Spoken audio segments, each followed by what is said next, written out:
Just a friendly reminder that the opinions expressed on this show are not worth a Canadian penny, so disregard anything you hear that might get anyone in trouble. And despite some of the great ideas you may hear, don't try them at home. Go to a friend's house instead. It's time to get a gun.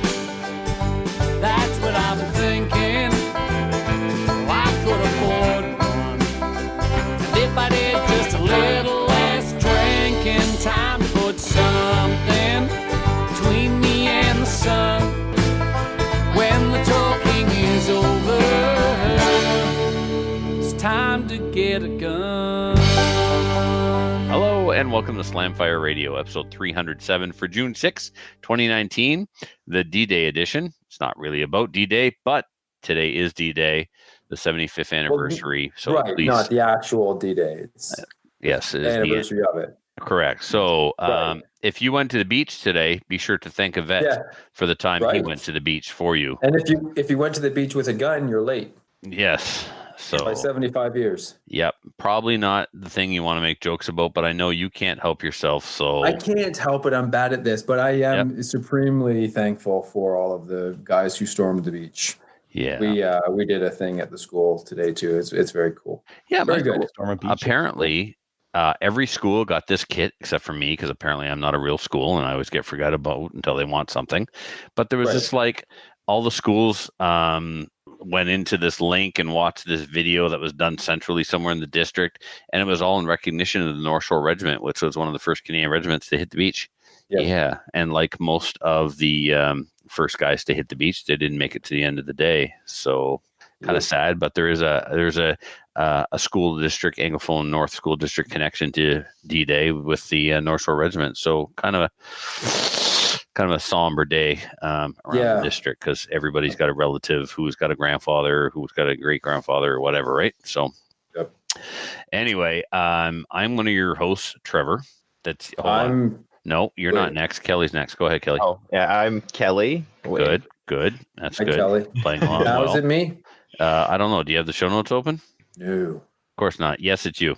It's me. Yes, you, McFly. We've changed your name, by the way. Right, McFly. McFly is here. Because you fly and you're a slacker, so. That's hilarious. I love it. I am a slacking McFlacker. Adriel came up with that, I believe. So I like it. Yeah. And last but not least, Adriel. Frosty. Yeah, Very good, me. Frosty. Thank you. Yeah, Frosty. Mm-hmm. Was it the nickname thing? Yeah, Frosty then. No, I started with Trevor, but whatever. Then we went to Kelly, and then we went to McFly. So we don't need to be McFly. Hello. Yeah, anyone home in there? We can make it up whatever way we want. Well, you You're said slacker, just like your old man. Episode 307 too, and that threw everything reminded off. me of the bloke on the range was saying how the British speak things versus the Americans, and you can say like 30 and instead of 30-06 and that kind of thing. You're saying how 30-06 is like linguistically really stupid because it's the only time you'd use aught for zero. Yep. Right. He's Because not wrong. Zero is actually not aught. Mm-hmm. Anyway, whatever. It's just a naught. Wow. Speaking of naughty things, let's talk about the Calgary Shooting Center, shall we? Let's do it. Mm-hmm. So what we did this week in guns is brought to you by the Calgary Shooting Center, Canada's premier firearms retailer. Starting this week, they are giving away Bill Blair bucks. I love this. Ooh. Bill Blair bucks are $100 gift certificates. They expire August 30th. And how do you get them? By buying an AR-15. You buy an AR-15, they give you $100. 100 Bill Blair bucks. Who else is doing that? That's nobody. Right. Except nobody. Yeah. Oh, that's so good. It is good. I like it. And then you can go back to the store and tell them Bill Blair sent you.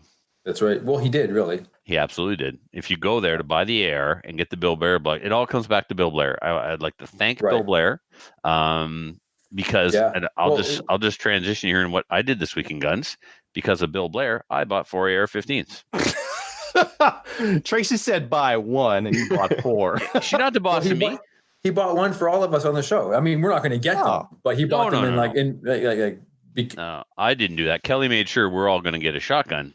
I did not buy ARs for everybody, but I did broker the purchase, if you will, for my godson and his girlfriend. So Denis had a couple of NEA lowers, so I made that deal happen.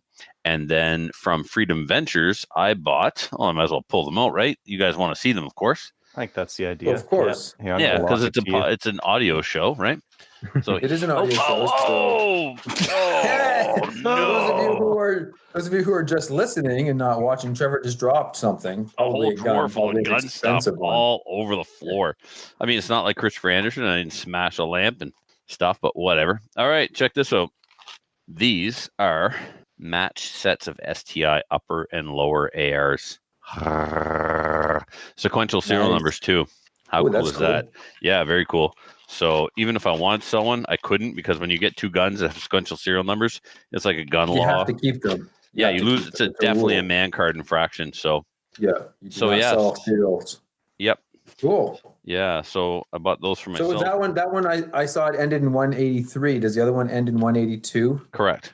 Oh, sweet. So I want that one. You're not getting it. And all of my pilot homies will back me up on that. Oh, because it's a Cessna 182. Yeah. Nice. There you go. Nice. No, you can have a 152. Oh, yeah, that's about all it will carry me. It wouldn't carry me, that's for sure. That's not wrong. Didn't say you were right, but you're not wrong. All right, we're still on me. I'll keep going with what else I bought and then brought home. So we'll jump around here a little bit just because the camera's on me. So I got my Berettas back. I don't know if I ever mentioned that I happened to have temporarily had an aneurysm or something. I sold them. I got rid of my 92 and my 96, and then I fixed myself. But check this bad boy out. So this is a 1895 ABL, and the BL stands for big loop, which I will promptly replace with a regular size loop just as soon as it comes in. So the people listening are guessing that's probably with the big loop. They probably know it's a lever action. So this is a lever action. It is a lever action. It's a Merlin lever lever. It's a Merlin 1895 lever action, chambered in 45 government. The only government I trust. That's right. 4570. So sweet. I want to shoot that. I already got the powder downstairs. Do I have the bullets? I'm gonna have the bullets. I don't know. Doesn't matter. Just put whatever in there. Joey, do I have the bullets? I think 9mm will fit. I've got 45 ACP will fit for that. Do you really? Yeah. Like the projectiles or ammunition? They're loaded. Like I have 50 loaded, 400 green. You know what I want to do? I want to shoot a gopher with this. Oh my god! In the face, I really do. So it's got a nice kind of bluish tinge, not as blue as Kelly's hair, but pretty close. It'll be like a rust brown soon, though. Laminate stock, will it? Why? Because it's a Remington product. Oh, stop! It's not a Remlin. It could be a Remlin. See. Yeah. Anyway, it's got a fantastic trigger on it. So, one came into the shop. It originally came from Elwood Epps, and somebody bought it, never fired it. It was still in the box, and so it couldn't be sold as a new gun. And Denis is he's tolerant of me. I won't say he likes me, because let's face it. So he gave me a smoking right. He tolerates me. I got a really good deal on it, and I'm going to top it off with this.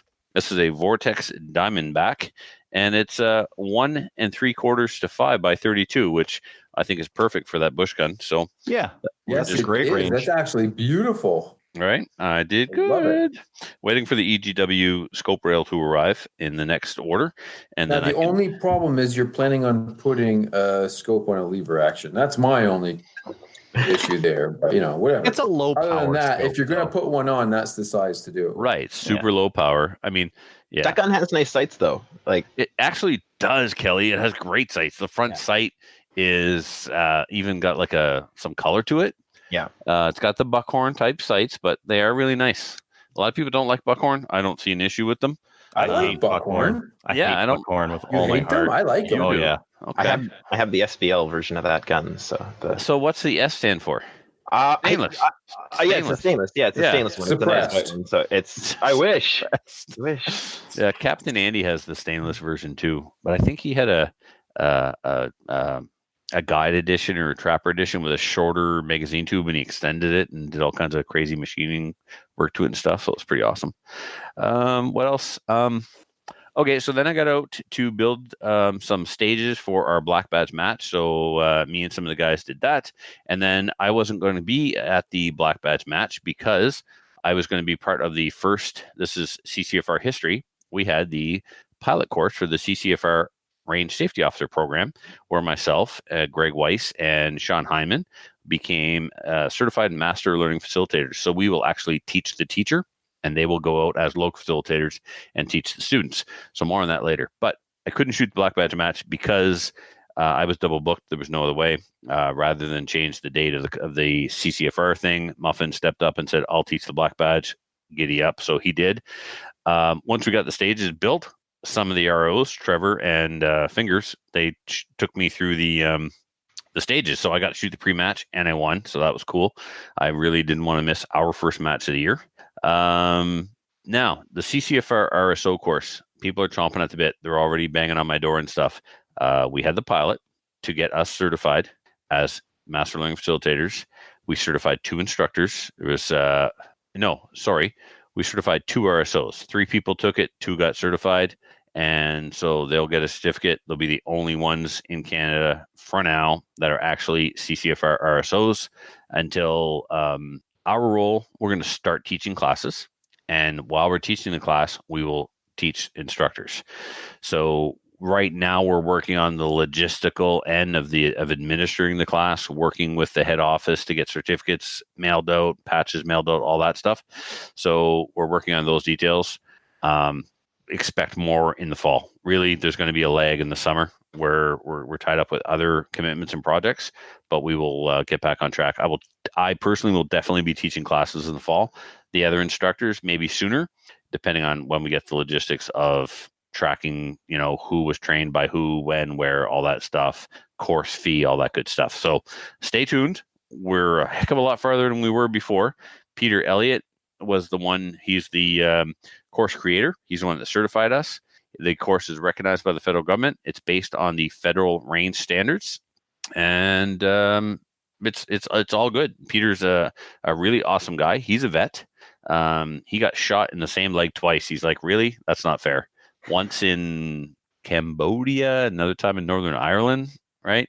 And he has been a sniper and special forces, and he's trained people in range safety, and he's trained people to shoot people. So he's quite a very interesting cat, and I really enjoyed my weekend with him.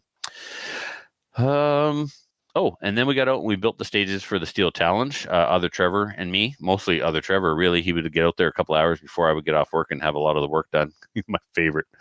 So we got that put together. Then on last Friday, a week ago tomorrow, if that's grammatically correct, the Maple Seed at my range took place. So there were 2 people from my club that took part. It was a small class. I don't even think there were 10 people, but of the 10, or of the 8 rather, I think there was 8. There was only 1 that got their patch. Unfortunately, no one from Restigouche got it. I'm looking at you, Other Trevor. It's harder than you think. Like, a lot of people think like, oh yeah, it's a 22 course. You just shoot 22s at paper. I've been shooting 22s all my life, but there's a little bit more to it than that. Yep, you're right, because when we did it last year in conjunction with the charity shoot, we had some capable members from Restigouche shoot it. Now, and again, only one person from Restigouche, Denis from DC Armory, was the only one got his patch. So that was on Friday. Saturday was the 4th annual Ronnie DeGroot Memorial Steel Challenge. That was a lot of fun. Attendance was down a little bit. The weather was perfect. Smoke on the water was a little late, but the food was perfect. I didn't shoot as well as I would have liked. I've been tracking my times on certain stages. I'm starting to get into this. I really love Steel Challenge. So I shot some personal best times, but overall I was slower than last year, but still managed to take top overall pistol and first in my I don't think overall's a thing. It's not a thing, I don't think, but it is a thing. Here's when it's a thing. If you win, it's a thing. If you didn't win, it's not a thing. That's definitely true. It really only counts when you have a PCC and there are IPSC Open guys in the match. Yes. Then it's a thing. And it was a thing this time because, yes, I won overall pistol, but you heard me paraphrase or not. You heard me. What am I looking for here? Weasel words. I preface. Think. I preface weasel words. I am weasel wording. Yeah, I'm yes. weasel. So you heard me weasel word with I won overall pistol. I didn't win overall match. That went to Dawn. Dawn and Ginger Snaps showed up sharing an FX9. Gun ran great. Both guys ran it all day. Not a single malfunction. There was some user error with height over bore, and I think they just threw an ACOG on it the morning of the match, to be perfectly honest. An ACOG and not a red dot? They don't play. Hey, let's put an optic on the gun that's worth 3 times the cost of the gun, maybe? Yeah. I don't know. 2 or 3, yeah. Yeah. Plus, they had the red dot on top of the ACOG. It was crazy. Anyway, they got after it. Both of them got after it. They laid down some pretty good times, except on Smoke and Hope. I want everyone here listening, everyone not listening, everyone who's going to see this in the future. Remember that time a pistol guy beat the rifle guy on the stage? That was me. Smoke and Hope. No one could touch me. It was amazing. I had some sub 3-second times. I was really pumped about that. And Matthew will tell you, when we started doing this, if we could hit 5 plates in a row without a miss, we were happy. We just wanted to hit the bloody things. And Matthew, I'll tell you, that strategy still applies to pendulum. Pendulum still sucks. It's still the Widowmaker. It still separates the men from the boys. That's the one where it's the 4 plates, a 12-inch, a 10-inch, a 10-inch, a 12-inch, and a stop plate, and they're all at 20 yards, and they suck. Yeah, it still sucks. During practice, Matthew, good challenge though. Oh, dude, like 7-second runs in practice. I sped it up a little bit for the match, but still, all I wanted to do on pendulum was hit them all. So anyway, but Don took the overall fastest time of the entire match with a PCC, and he did really good. So it was a lot of fun. We did our usual tradition of we had a shot in honor of Ronnie and his wife Carol, and then Muffin brought some cigars for a bunch of people, and then Filthy and the crew from Fredericton. They all came up here, and then shenanigans ensued, and so on and so forth, and good times had by all. Maybe June bugs were lit on fire with a bull torch on my back deck. I don't know. The video of it's been taken down, so I can neither confirm nor deny. I ordered some reloading stuff. The that tool that measures your exact length of your chamber, so you can drop your bullet back a couple of thou off the lands. I've been talking to Ryan Stacey at IBI and getting some advice from him on ordering some tools to step up the precision of my precision ammo. Is it like an ogive comparator or like an ogive? I got that. Kind of I did get that as well. I got the one with the modified case where you stick the bullet on, you put it in the chamber, and then I got that. So it's made by Hornady. All these are made by Hornady. One is an overall length off the ogive, and another one is a comparator, like you said. So I got all three of those. Ram the round in there till it won't go anymore, and then back it off a little bit. I guess you could, but OCD and stuff. I also ordered the shell plate that'll do the 308 family of cartridges for my Dillon case feeder. And then I went to the range yesterday with a kind of a new shooter. I don't remember her Instagram handle. Otherwise, I'd tell you to follow her on Instagram. She's pretty awesome. Yes, she's a lefty. Yes, she drives a Dodge. Yes, she listens to country music. But other than that, she's awesome. Yeah, she's awesome. She, I gave her a quick crash course. I love showing female shooters how to hold a pistol. And you know why I love that? Matthew can probably answer why. Why do I love showing a female shooter how to hold a pistol, Matthew? Because they do it right off the bat.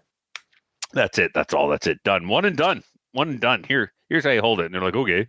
They don't argue with you? Nope, they don't argue with you. They just do it, and they do it right. Guys want to do it like they see on TV or in Hollywood, or the way they did it when they played cap guns when they were a kid, and it's all wrong. All of it's wrong. Unless you're watching Keanu Reeves and John Wick, it's all wrong. Yeah. So, Matthew and I's favorite line that we hear at classes. Well, I've always done it this way. Very good. You continue on with that then. When you're ready to be successful, come back. Yeah. So that was pretty patronizing. Anyway, but true. It's true. Yeah, I'm not. Yeah. Yeah. So no, I wasn't just saying you. I mean, I was, anyway. So she got after it. We did some exemplar drills, and she was walking them in there. And then I test fired my M1 Garand in 308. And it worked. It took a couple of rounds to get things kind of settled in and stuff because it had never been fired, and it worked really good. And then I shot my 2 new Lee Enfields. I shot my Long Branch, and I shot my number 1 Mark III. What an awesome gun to shoot! Oh, I didn't think I wanted a number 1 Mark III, and I only got this one because I got a smoking deal on it from a guy from Nova Scotia. Man, I'd rather shoot number 1 Mark III over a number 4 Mark I any day. What a nice shooting gun! Really? I prefer the number 4. Really? Yeah, I like the number 4 better myself. Sights. Wow. Yeah, well, sights are way better than number 4. I guess they're not as precise as a number 1 Mark III or a number 3 Mark 1. What do I have? Number 1 Mark III. Yeah. I don't know. Yeah. And anyway, it's obviously not the PEEP sight configuration, right? Yeah. It has a shorter sight radius. I don't know. And it has an amazing trigger. That's the gun, Adriel, that we dropped on the floor that time on the show, and I thought it went off because the trigger is like single stage and super light. Yeah. Anyway, and so I test fired the Grand, the two M1s or the two Lee Enfields, and then I had my M14 out again. So chasing it a little bit with the M14 as far as groups go. It's grouping okay, but from one range visit to the next, it's not the same. I need to get one of those large 12-inch shoot and see targets. I got some on order at the shop, and actually get out there with just that gun and only that gun, and really get it zeroed at 100. And then we were about to go home. The wind, there was a zero wind, so I took out my Savage A17, 17 HMR, because I whacked a gopher with it not long ago, or groundhog, sorry, and the shot wasn't where the shot should have been because I was perfectly braced and relaxed and everything. So I took it out, and it was much higher than it should have been, and it's quarter MOA, so I gave it 4 clicks. So I should have brought it down 1 inch. It brought it down easily 2 inches. Yeah, no. How's the tightness on your scope tube? Like the screws? Do you use a torque wrench? I do use the Wheeler fat wrench, and I use the specified torque that comes with the rings. I don't play. So anyway, I re-zeroed it, and it's a truck gun, gets bumped around stuff. So maybe that's it. So yeah, maybe. Anyway, yeah. All right, Adriel, how about you? What have you been up to? No, it's my turn. Because you were actually there ahead of me, but you didn't have a chance to put it in there. Sorry, Matthew. Go ahead. Yeah. And I didn't do anything. So anyway, but you did. That's why you're here. That's right. So I went to the IPSC Black Badge match that Woodstock put on a couple of weeks ago. Trevor was there and probably talked all about it, so I won't speak on it too much. But it was a lot of fun. Long day, a lot of stages for a Black Badge course. 13? But 14 or something. 13. Yeah, it was crazy. 15? 13. Yeah. Oh, 13. I can't 21. Or hear you apparently. Like 30 or something. It's crazy. Fun though. I came in third in my division, so not fantastic, but I didn't completely lose, so I'm happy with that. Nothing to speak of really there, except it was a really fun match. I really liked it, except it should have been like 5 less stages. But the more fun thing that I did recently, and actually this was just this week, just a couple of days ago, one of the teachers at the school that I work with, he's an exchange teacher from Australia. And as you guys know, they have pretty restrictive gun laws in Australia, and he's never fired a gun besides a slug gun, as he called it. And I'm like, oh, like a shotgun slug? Like, what are you talking? No, pellet guns. That's what they call pellet guns over there, slug guns. So he's only ever shot a pellet gun before. So I brought out the Glock 19 or Glock 17, AR-15, and Mossberg 500 12 gauge. I also brought out my Lee Enfield, but it's been bubbled up into a synthetic stock and barrel chopped down to 22 inches and fiber optic sights and the whole 9 yards. It's a fun little rifle to play with. But I brought that out, and the AR-15 is what we started with, but I put my 22 conversion kit in it. And so we went through all the gun safety things first. Of course, we went through all of the 4 rules, and then Canada's rules on top of that, and just the proper way to handle a firearm and just to keep the day and the night safe.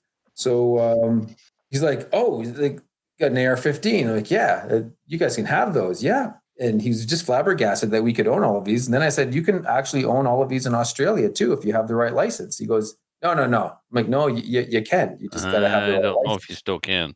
Maybe you can't. Well, it's been more changes since we were hanging around with Steve. Yeah, maybe. They're even after liver accidents now. Regardless, you with this right license, you still can. They're not banning them. They're just moving them up into higher class licenses.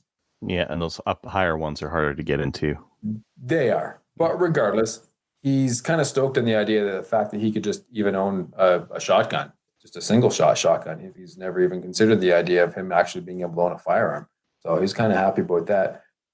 So we load up the magazine for the AR in 22 and takes he takes the first shot and then he goes to chamber another round. I'm like, just press the trigger again. Oh, really? Like, yeah, it's automatic, semi-automatic, but yeah, you just keep pressing the trigger until you're done. Well, how fast can I shoot it? As fast as you want. Really? Yeah. So he just dumped her. Just blah, blah, blah, blah, blah. I'm like, oh, he's like, that is so much fun. I said, just wait. So we took the conversion kit out, put the 5.56 bolt back in, and fired some 5.56, and he just loved it. I've got the linear muzzle brake on mine, and it sends out fireballs that'll cook a sausage from 20 feet away. Just big old flames coming out at the end of the muzzle. He was just having a great time. Then we got the Glock out, and he shot that for a while. And then he's got a bad shoulder, so he didn't shoot the shotgun, but I showed off a little bit of the shotgun for him. So shot some things out of the air, and showed him the difference between birdshot, buckshot, and slugs, and that sort of thing. So he had some fun watching that. And so at the end of the night, I said, well, we still got some more ammo left. Which one was your favorite? What do you want to shoot again? And he goes, oh, that handgun for sure. So we loaded up the 17 a bunch more, loaded up all the mags again, and dumped them all, and had a whole lot of fun. So it's really neat taking somebody who's never fired a gun before and who's slightly apprehensive about it out and showing them that done safely, it's extremely safe. The worst thing that happened to us was the black flies, and they're terrible. You would think with the hellish winter we had, but nope, they are out with a vengeance. Yep, they're brutal.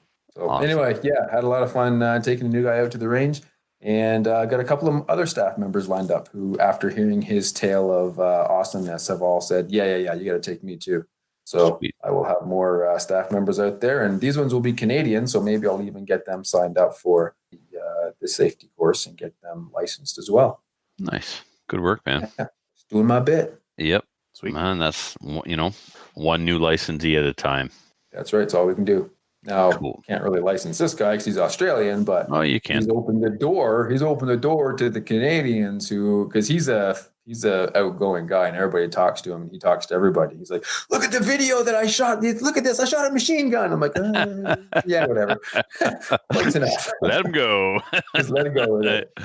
Yeah, awesome. Yeah. So speaking of letting him go, that's me. I got to go. I got to go do other things and stuff. But Kelly, nice seeing you again. And you haven't seen me before.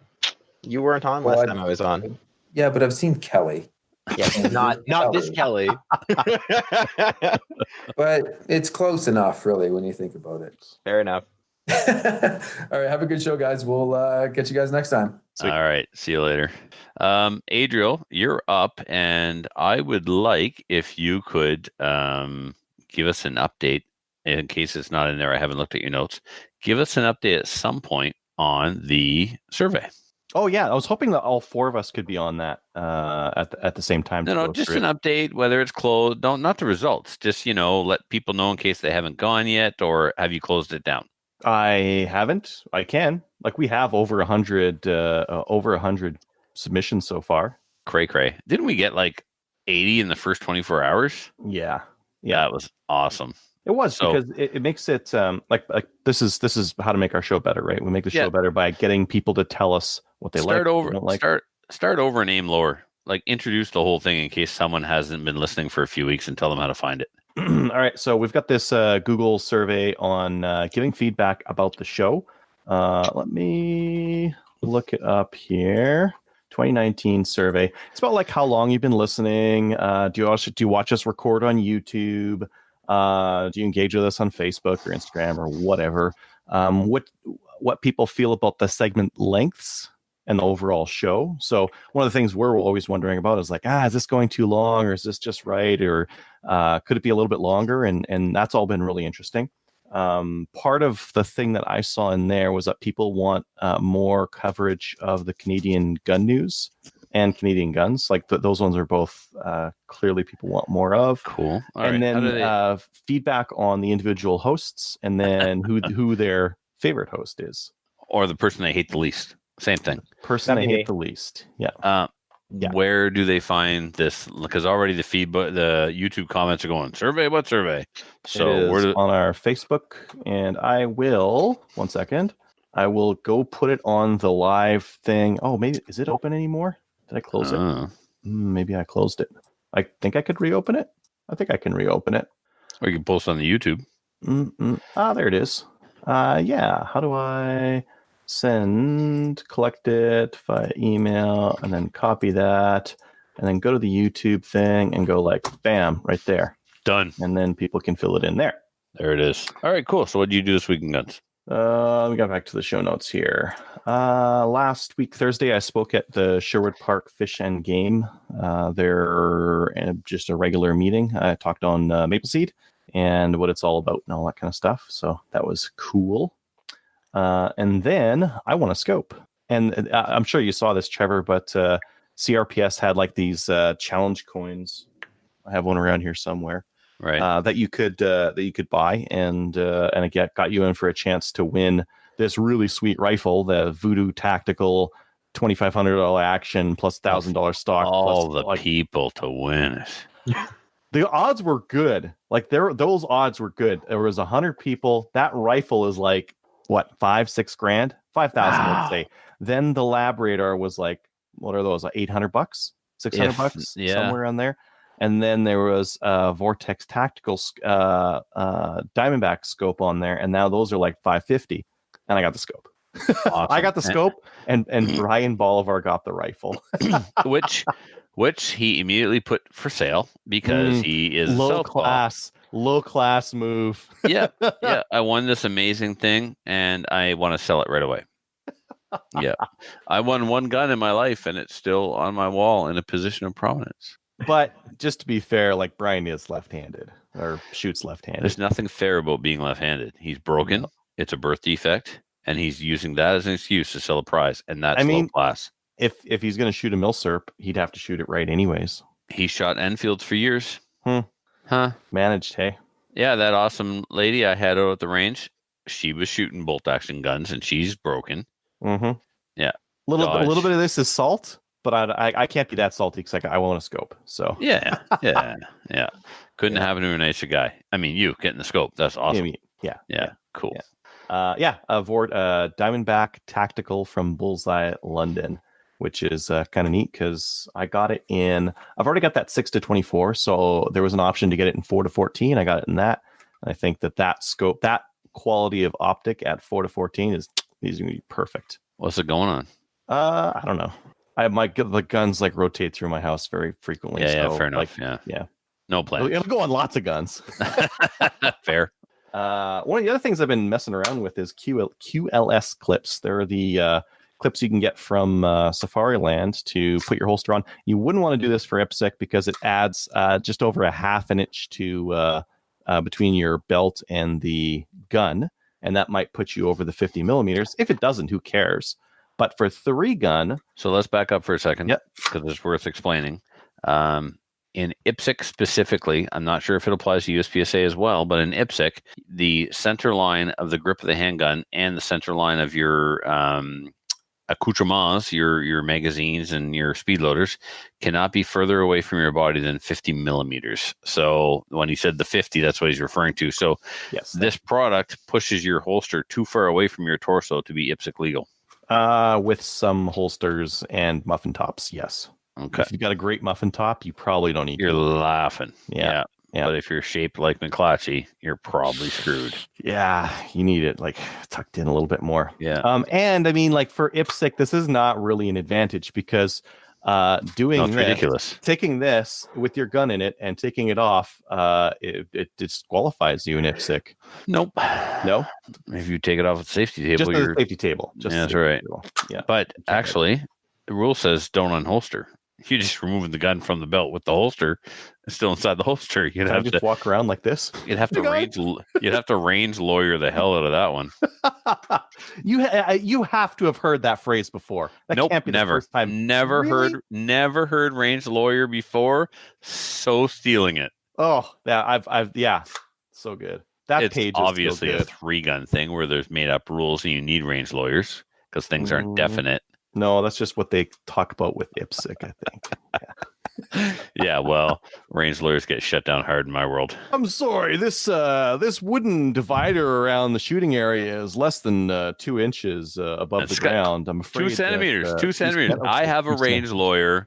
Fingers is such a range lawyer now that he's an RO that I have to keep a freaking measuring tape in my range bag that I take with me to the stages, and he's got me measuring fault lines now because his wife. I'm going to stop and tell this story. I love these people. Please, no disrespect. I love these people. They're my family. But she stepped over the fault line. She got a pile of procedurals, right?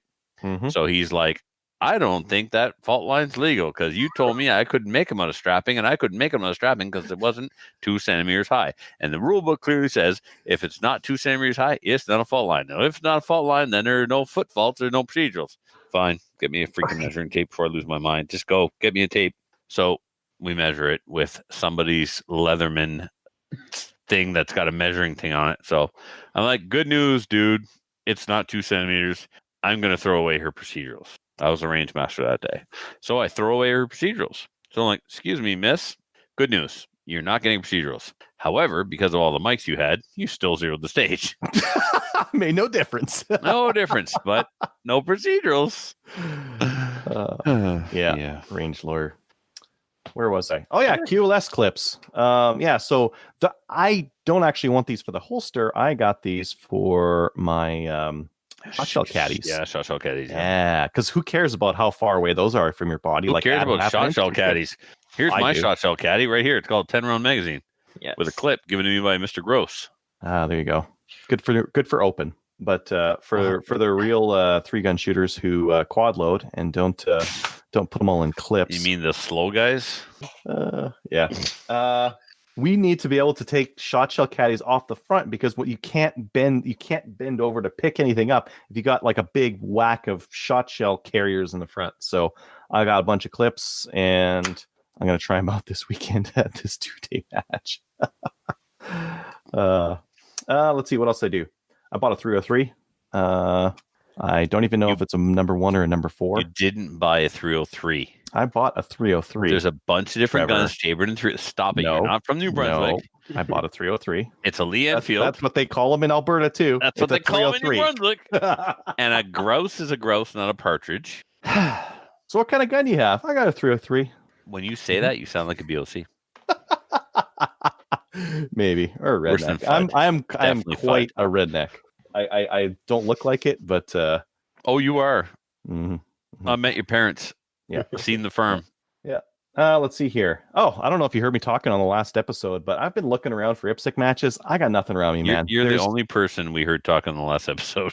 Yeah. Well, if you didn't listen to the whole to the episode, of course we did. Right? I can't believe I missed that one. Of all the episodes to miss, I love this guy's channel. I love his work. I would have picked his brain. It would have been super annoying. Probably best I wasn't on. I'm sorry I missed it. Yeah, he's a really cool guy. IPSC matches. There's 2 this year that are less than a 3-hour drive from me, and it's not like a 3-hour drive is like some sort of magic number. It's just, man, like I need we need an IPSC club around Edmonton in the worst way. There's a ton of people here. There's just no clubs. That's crazy. Start one. Yeah, just start one. build it and they will come, man. Yeah. No, we need one. Yeah, we need one. I've been looking at the level 1 matches and what was required for it, and those look easy enough to put on. But I don't have any ROs. I don't have any like NROI ROs around here, or match directors. Or yeah, well, I mean the match director does. Well, maybe we do actually. Maybe I need to get some people in Edmonton to like join Chaz and like start up some stuff over there. Because like other than that, we got Sherwood Park, but they're not going to have any IPSC or dynamic shooting there anytime soon. Phoenix is good, but they've only got it's a 2-bay indoor kind of a thing, right? It's too small for it. Yeah, they're doing indoor just action shooting matches, air quotes. No, they do like official IPSC matches as well, just not over the winter. Over the winter, they're just like unofficial pistol matches, right? Just over the winter. That's what I mean. Yeah. Over the summer, they have. I think they had 1 match early in the spring. Okay, your biggest challenge is going to be actual certified NROI ROs because to make a match official, you know, if you want a level 2, 6 stages, 80 rounds. Level two is like. So I'm so far not going to do that. Really? The only thing I could manage would be a level 1 at this point. Well, you know what? Level 1 is just 60 rounds. It's only 20 more rounds to go to level 2. 60 anyway, 60. Even if it's a level 1, it still has to be shot by IPSC members and still has to be officiated by NROI officials. Correct. Does level 1 need to be shot by IPSC members? You know what? There's conflicting. The rule book says one thing, and I believe the NROI RSO material or range officer material says something else. But so, yeah, if it's something that's got in the back of my mind right now. And then I'm prepping for a big 2-day Chaz 3-gun match. We've got our 2-day charity match coming up this weekend. Last year we raised $10,000 for the Stollery, and we're going to try to do that again this year. I've one of the things I was actually supposed to pick this up from listener Chad, but I forgot, so I had to make one myself.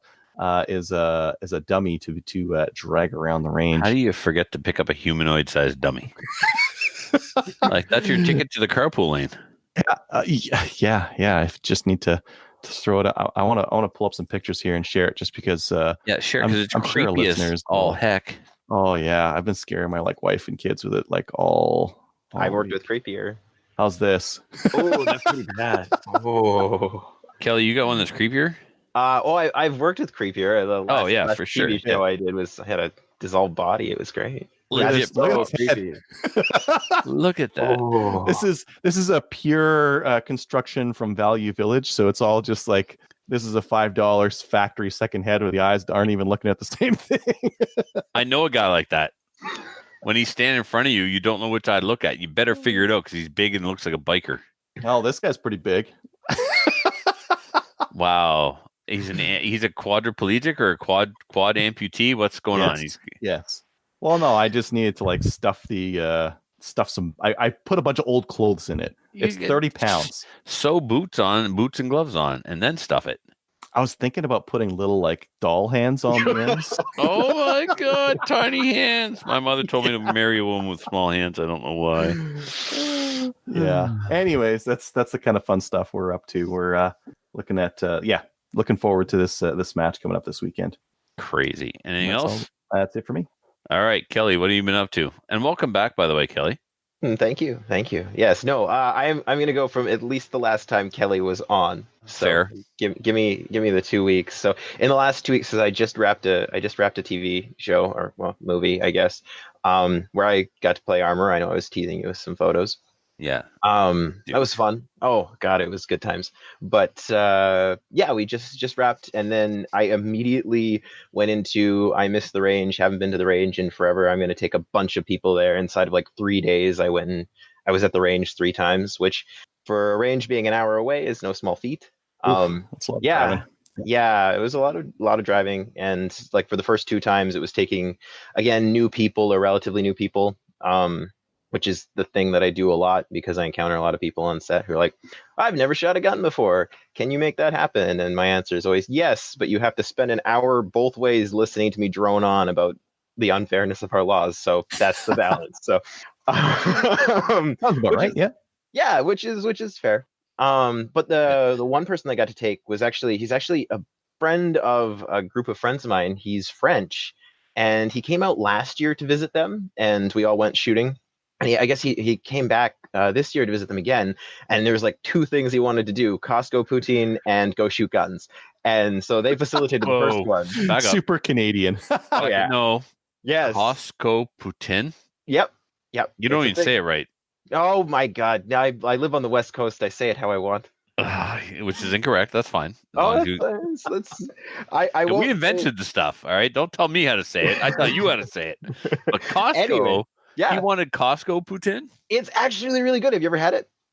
Dude. So you don't get to speak about it if you haven't had it. No. Please. It's pretty entertaining. I know you've been out here. You should try it. Anyway. I'll be out next year. I'll see you again. Okay, great. I'll see you again. Go hit up the Costco for some poutine. Perfect. But yeah, so he wanted that. They facilitated that, and they were like, he wants to go shoot guns again. And he was actually really good the first time. So I took them out, and we went and shot again, and it was hilarious. He picked up the AR-15 and shot it like he'd been doing it for years. He'd handled one once before in his life. He put everybody else that was there to shame, because those friends I take shooting every couple of months, and put them all to shame. It was a good time. And then the third day I got to go shoot guns for myself and just sort of let some lead fly, and desecrated a couple of old scripts, and had some fun. Did that, transferred a whole bunch of guns, played gun broker for a couple of for my assistant on the last show, because he wanted to get a whole bunch of things and didn't really know how. So inside of a week and a half, I facilitated him buying 4 new guns, which was good. Transferred the parents a couple of my ARs, so that they were both covered. And hilariously, my dad didn't have any pistols, so I transferred him one of mine because I had a ton of them. So just in case. But my dad ended up with the. I ran out of. I only have 2 ARs left after I ended up transferring a couple to my parents, and I ran out of actual guns. I sent my mom a gun. I gave her one of my actual rifles, and I was like, then I only have one, and I like. Tell us what you bought. No, I didn't. No. I did was I gave my father my treasured AR-15 receiver, CCFR receiver, Which, oh my God. Yeah, so I told him, I was like, look, I will get this back. Regardless of what happens, ban-wise or not, I will get this back. Because he called me, he's like, what do I do? Like, I'd like to get a receiver, just in case. And he's like, what should I be doing? And I was like, you should have been buying one 2 weeks ago. So yeah, because now it's like, good luck. Basically, so I sent him one, and I will be getting it back. Yeah, no, I haven't bought anything for myself in like 3 or 4 months. I'm going on some trips this year, so I've been pouring all of my gun money into that. I've been living vicariously through friends who I'm gun brokering for. So I ended up buying another Scorpion Evo for the one friend, and another, like mine, but nicer. Well, why is it nicer? What's the difference? The guy, it was used. The guy that had done it, he changed out the grip, he changed out the trigger. There's a couple other things that I'm going to do to mine now. I didn't think those were things you could do. Do they take like mil-spec grips? No, there's again other proprietary grips, but the grip's so much nicer than mine, so I've got to buy two because I've got better angle. Yeah, it's better angle. It's not quite. That's one of the things, man. Yeah, I know. That Luger-esque angle. Yeah, it does. And when it's like, basically, he didn't have any rating on CGN, and I do, and he was like, "Can you buy this?" So it's like, "Yeah, sure." But that's how you get your rating. You buy. I'm aware, but he didn't want to. He didn't want to go through the trouble of like the week of set, because like if you don't. I know, but if you don't, like, to get onto like the equipment exchange can take a couple of days, right? That like, part is a pain. Not only does he not have a rating, he doesn't have access. No, he only found out about the damn thing when I told him, "Oh, you need to start buying some firearms." Yeah, dude, I'm done even trying to walk people through getting on there. Oh yeah, no, and I didn't have time to bother. And he was like, "Can you just get this for me?" So I was like, "Yeah, sure." So I did, and I got it. So I ended up in my hands for a couple of days. And I was like, oh, this is nicer. And the trigger's just a little bit nicer. So a couple of things I've got to do to both of mine now. Thank you for the sights thing for my GSG, like a Dawson. couple of months. The Dawson months. Yes. Yeah. That did solve my problem. Although I think my Dremel would have solved the problem too. Was it not hitting where it should? No, it's better when people say I'm right, but I don't even remember any of this. So well, actually, to be fair, wasn't me. Damn it! You sent an email, but I think Adriel actually gave me the information on that. So yeah, I don't know if it was you or if it was Adriel. The Dawson sights are so good on the GSG. Oh yeah, I know. Well, I really like the gun, and because I take a lot of new people shooting, like I said, perfect gun. It's a perfect gun, right? That was why I bought it. With a flat mainspring. Yeah. I couldn't care less for myself, but yeah. But yeah, for new shooters, it's a nice first handgun to put in their hand without a whole lot of worry. So I had one years ago, and now that I'm like a 1911 fanboy, I'd like to get one back because it's better in dry fire, right? Yep. I can put matching sights on it, exact same sights I have on my Dan West and my STI, and I'd go to the range and just do a whole bunch of drills with room fire. And you can use the same holster and mag pouches. Yeah, exactly. Yeah, that's the part I like. Same trigger bow. Ooh. Yeah. So if it comes to the medium, whatever, throw it in the garbage, get a short reach, whatever you want to do. Yeah. Yeah, no, they're great. I like it. I don't shoot it a lot for myself, but I got tired of it being inaccurate for people that wanted to like actually play with it. So yeah, so you sorted it good. Yeah, sorted that. Sent parents guns. I think that's. Oh, I did the first like sort of maple seed shooty thing I've done in like 6 months, and wow, was I rusty. So some practice is needed there too before the end of June when Kelly comes out here and I shoot a maple seed and don't get my rifleman patch again. No, stop it. No, I got mine last time. I can do it again. I like, and even like looking at where I was shooting at Christmas time, because like I did a couple of shoots of the challenges like November, December, and I was quite good, and I was quite confident that my goodness would have carried over the 6 months I hadn't shot that rifle. My goodness. Yes. My ingrained skill set will carry me through. Yeah, that didn't happen. I'm going on Saturday. I don't know if I mentioned that. They're at Mini Me's Club in Woodstock. And so I will, I should be home saving money, making ammo, working at the range. But instead, I'm like, screw this. I'm going to Woodstock. I'm bringing both my 5.97 and my 10.22. I'm going to set up 2 slings, one for standing, one for prone, because that going back and forth stuff for suckers. And I'm after you, Adriel. I'm coming for you, big guy. You're gaming. Oh, gaming hard, brother. Oh, I'm coming for you. I got match ammo. I got a match mindset and a vengeful attitude. How disappointing will it be if you don't? If you no one expects me to, so it won't matter. But yeah. Oh, and I also I've also blamed part of why I did poorly there is because I was really, really rushing. I had snuck away from work that day because we were actually filming like 10 minutes from my range, and I was like, today's the day I bring a gun and go to work with it. Yeah. But yeah, and then sneak away for a couple of hours. So that was why I was rushing. So yeah. Anyways, that's it. I think that's all I did gun wise. Cool. Yeah. All right. Where's that bring us along to then? Upcoming events. Adriel, are there any 3-gun things we need to know about? Yeah, I'll just do all the ones in June. We'll just do them once Giver. a month. Smith Files is going to have a match on June 7th. So if you're in Ontario, go check that one out. It's on Practice Score. Battle of Alberta is this weekend. It's totally sold out. Wild West is having a 3-gun match at the Rocky Rod and Gun Club in Rocky Mountain House, which is kind of like Western Central Alberta. Mavericks Multigun will be having a June match at the Abbotsford Fish and Game Club that'll be on June 15th. Oh, wait, that's when? June 15th? June 15th, yep. And then that's Mavericks. And that's also on Practice Score. Northwest 3-gun will have a 3-gun match on June 16th at Smithers. Muddy Peace 3-gun will have one June 22nd at Grand Prairie. Lakeland will have one June 22nd in Cold Lake. Valcartier is going to have one of their matches on June 22nd. So if you're in Quebec, that's your match. BTSA will be having a major match June 30th as well. So basically, if you're in Alberta, you can go to a match every single weekend. No problem at all. Awesome. That's it. There's nothing else. If you have any upcoming events that you would like us to announce on the show, by all means, please email them to slamfireradio@gmail.com, and someone other than me will read them. So it'll be good. News. I'm looking at these items, Adriel, and I see some of them is the first one. The only one that's repeated is C71. I wanted to leave it in there just in case there was anything new this week. I haven't really seen anything new. So let me just show you what we do with that, because you're looking at it. This is what we do. Oh, it's italics now. I will skip right over it.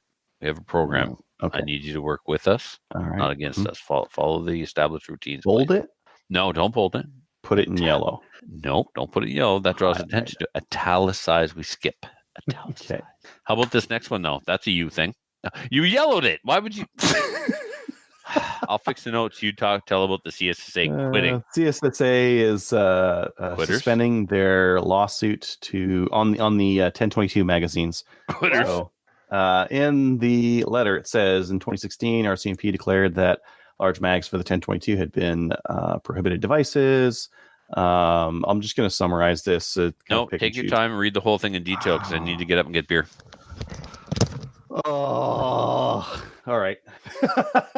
CSSA signaled their intent to challenge this. They started taking money for it. After announcing our intent to challenge the RCMP decision, we began to put together a team of subject matter experts, lawyers, and of course, to amass all the data that would support our position. We recognized from the beginning that a volunteer-driven organization challenging the gargantuan federal government, our case had to be factual and airtight to avoid a prolonged fight. Blah, blah, blah. Over a number of months, we have made repeated attempts in a variety of formats to obtain this essential information. And to date, we're not much farther ahead than when we started. Therefore, as all indications that there would be no change to the situation in the end, near or midterm, they're quitting the lawsuit. I'm not going to read this whole thing. If you'd like a refund, if you funded this and you want a refund, email them, because otherwise they're going to use it for something else. They're not going to use it for the 1022 fight. That's the most important thing, guys. If you contributed to this class action, is it a class action? Is that an American thing? Whatever. If you contributed to this legal action that the CSSA was going to do on your behalf, they will give you a refund, ask for your money back, unless you would just like to roll it into a donation. And that's cool. You could do that if you support the CSSA. But if you want your money back, you can get it back. Which is cool of them to do, yeah. Well, it's not even a question of cool. It's a question of like legalities and ethics, maybe. I don't know. Kelly, you were going to say something? Yeah, I'd really like to know what essential information they didn't get. I got that information from a phone call to Butler Creek. Like, what? I did right when this happened. I was in office one day. I was pissed, so I called, and it was like the parent company, whoever owns Butler Creek. I ended up having to get in touch with them. It was like 3 phone calls later. Yeah. It's like, can you guys get me a catalog that shows the sale of these magazines before the manufacturing date of the Charger pistol? Yeah, no problem. And like, it wasn't that complicated. I was like, that's all you need. You just need proof that they were designed beforehand. But and quantities. Yeah. So if you read the most recent version of Special Bulletin number 72, right, they don't talk about 25 round mags anymore. They talk about the BD. No, they talk about it's good for us. Oh, they talk about the BDX specifically because the BDX is manufactured by Ruger, and the BDX is marketed by Ruger for both. The Butler Creek is never. If you pick up a Butler Creek package, I've never seen one that says Charger pistol. No, I only see 1022 rifle on it. Yep. So they seem to have backed off recently on the bulletin to talk specifically about the BDX. Before they did this, I called Ruger in the first week this hit the news. I called them up and like, hey, I'm a Canuck, and this is a thing that's happening. Maybe you know, maybe you don't know. Anyway, I can find out when that magazine was produced, when the Ruger Charger was produced, and how many of those magazines marketed to both the Charger and the 1022 rifle are in Canada. How many did you ship to Canada? No way, no how. You will never find that out. There's no way of telling, she said. Yeah, which is unfortunate because that's the number we need. So was she blowing me off? That's the number that a class action. So when you do a class action lawsuit, you need to give the lawyer a number so they can expect a certain winnings from this, right? They process that into their risk calculation on whether to take it or not. Because if you say like, hey, there's these mags in Canada, there's 100 of them, and you'll probably get a fresh a crisp $10 bill for each one of those when we sue these guys, they were not going to want to touch it. But if you say that there's 1 million of them, well, now it's different, right? That's right. Yeah. All right. Adriel, the next one, please. Yes, the next one pains me a little bit. I'm actually going to do some shopping while you read it. Well, you'd still find them in Canada. So this is from Iron Guns, and they're saying the export of high-capacity magazines over 32 rounds is now prohibited. And this is specific to the U.S. So this was released to us last week from the U.S. State Department, and they are enforcing Section 38 of the AECA, which I don't know what that is. But dear Carolyn, thank you for your email regarding DDTC provisos to restrict certain pinned magazines. We understand that pinning magazines is an acceptable practice in most instances, and wanted to give you additional guidance for submitting these cases going forward. DDTC is not against the pinning of magazines that you have in capacity of 32 rounds or below, but basically above, and you can't export them pinned or not, unless you're selling them to government. So not to private citizens. Oh, so no more pinned beta mags or the 40 round AR mags. Or the D60s or any of that kind of stuff. Yeah. Oh, this isn't just for the Glock stick. No. I have a bunch of those. You want to sell me some? No. Price just went up. I'll tell you what, one time I bought some for like $30 and sold them for $100. Sounds about right. Yeah. But the reason why I want them now is for my PCC. Yep. My FX9 is in Glock mag configuration. And man, you hold it on your shoulder while you're moving. You don't even take it down. You just slam a big stick into it. And so much better. Yeah, I want one of those guns. That's why I bought the mags. I have the sub 2000, so like I can justify it. But I actually want an FX9. It's on my Christmas list. So yeah, get rid of the sub 2000. It has a place. It's got a place. Its place is on the for sale section. No, it's backpacking. It's like taking a backpacking gun. Yeah, with it. It's so sweet. It is. That's it though. That's it. Yeah, that's its only purpose. It's just when I want to like go quadding out of my parents' island, I can just fold it up, throw it in the backpack. 590 flex takedown. Done. Tell me I'm wrong. All right. I mean, I'm not going to fight with you. Oh yeah, that's what we do. That's part of the fun. How about the fact that I already own the sub? The money is already invested in that, and 9mm's fun. How about the fact that I hate Keltec? Is that factor in? That's totally justifiable. You know what? I don't like them either. I do not own any other of their products at all. I'm not a Keltec fanboy. People have tried to hawk me other Keltecs. And I'm like, no. Good. Even Rod tried to sell me on something, and really? I I know That's for a funny because fact. he likes you, like he's a friend. Wow. I know. Why would he do that?